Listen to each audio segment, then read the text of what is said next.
Because at one time he was mad enough to send me to hell due to my bad decision, sin. But all of that, this propitiation, mercy coming to me, God not being mad at me anymore, is not because of anything. It's not because of what I've done. It's because of what Jesus did. He shed his blood.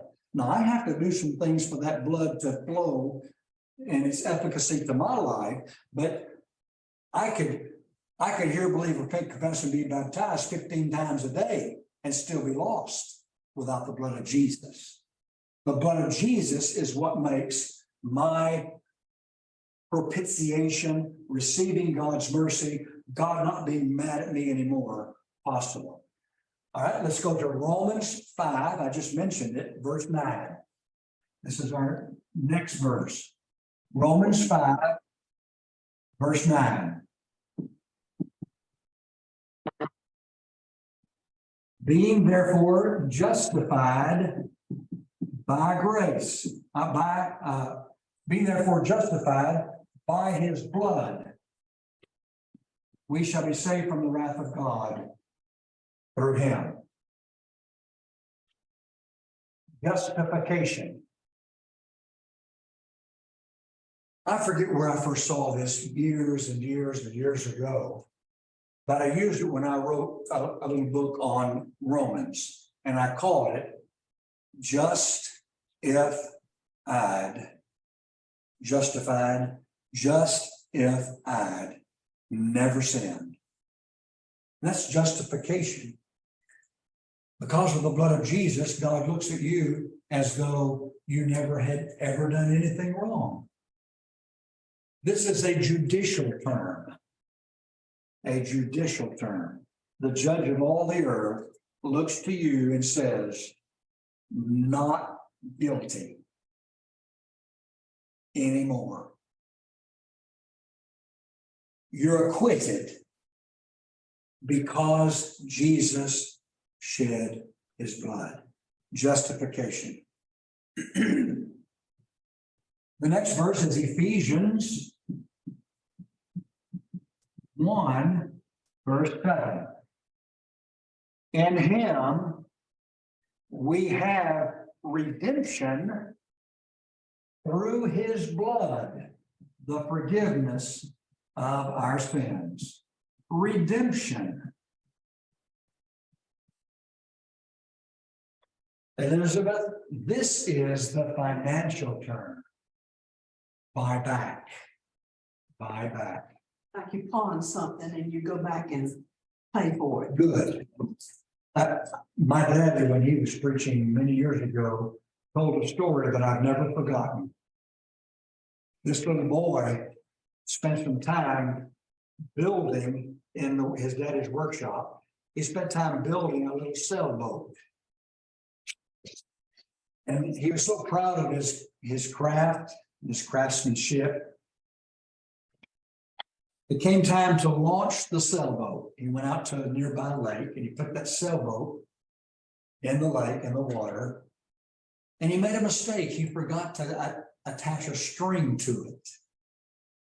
And so the wind came and blew the sail of the little boat and blew it out away from the little boy's reach. And he lost his sailboat.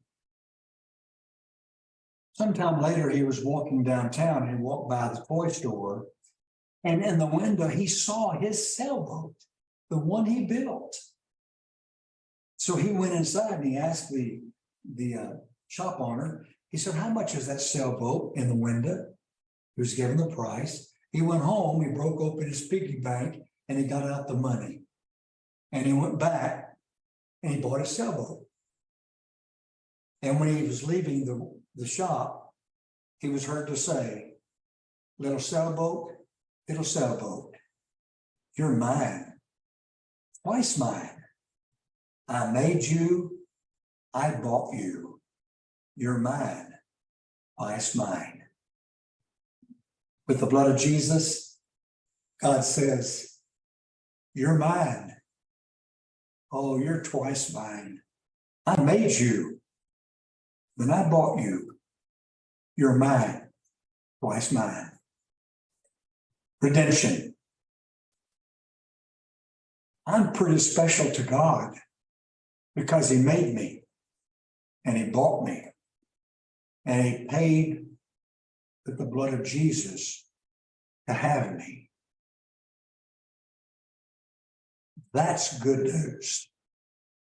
Not what translation of the Bible you use. Catch my drift?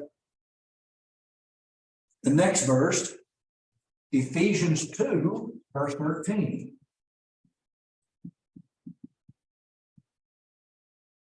Ephesians 2, verse 13.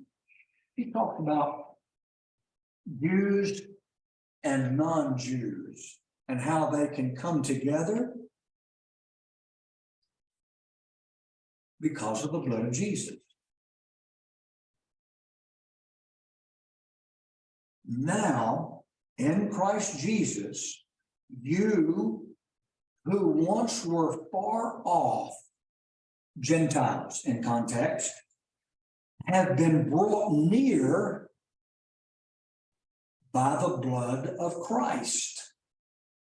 For he himself is our peace, who has made both, that's Jew and Gentile, one, and has broken down in his flesh the dividing wall of hostility. I put that in its context because I think we need to see the blessing that is ours in Christ. It is a blessing that runs vertically and a blessing that runs horizontally. It gives us that triangle we put on the wall a minute ago. Therefore, remember that at one time, you Gentiles, non-Jews in the flesh, called the uncircumcision, by what is called the circumcision, that's Jews, which is made in the flesh by hands. Remember that you were at that time separated from Christ, alienated from the commonwealth of Israel, not a part of the spiritual nation that belonged to God, strangers to the covenants of promise, all the promises that were coming to the Jews, they didn't have, having no hope, without God in the world. Gentiles back then, that's a pretty sad condition. But now in Christ Jesus, you who were there once far off had been brought near. That's near to God. You were without God. Now you've been brought near to God by the blood of Christ. For he himself is our peace, who has made us both, Jew and Gentile, both, made us both one, and has broken down in his flesh the dividing wall of hostility, abolishing the law of commandments expressed in ordinances, that he might create in himself one new man, church, in place of the two, Jew and Gentile, so making peace, and might reconcile us both to God in one body through the cross, thereby killing the hostility. We've been reconciled, both of us, Jew and Gentile alike, to God, and that has broken down the hostility, allowing us to be one. So this blood of Jesus results in reconciliation.